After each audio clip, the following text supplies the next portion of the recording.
Good morning mga friends. Today, pipitasin na natin yung ating mga upo. Tignan nyo, napakarami.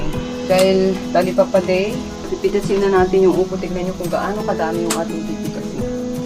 At yun, ang dami talaga. Yung iba, iwanan pa natin. Pero tignan nyo, napakarami. Grabe talaga, ang dami ng upo natin. Napakasipag mamuha ng ating upo mga friends. Yan, kaya magtanim tayo ng upo, magtanim kayo ng maraming upo dahil magbibigay sa inyo ng maraming pagpapalang mga friends. So ito muna yung pipitasin natin. Tignan nyo yung napitas natin. Oh. Yan, tsaka ito. Iwan muna natin yung iba. Kung mayroong mga bibili, pipitasin na lang natin. So samahan nyo ako mga friends. God bless us all.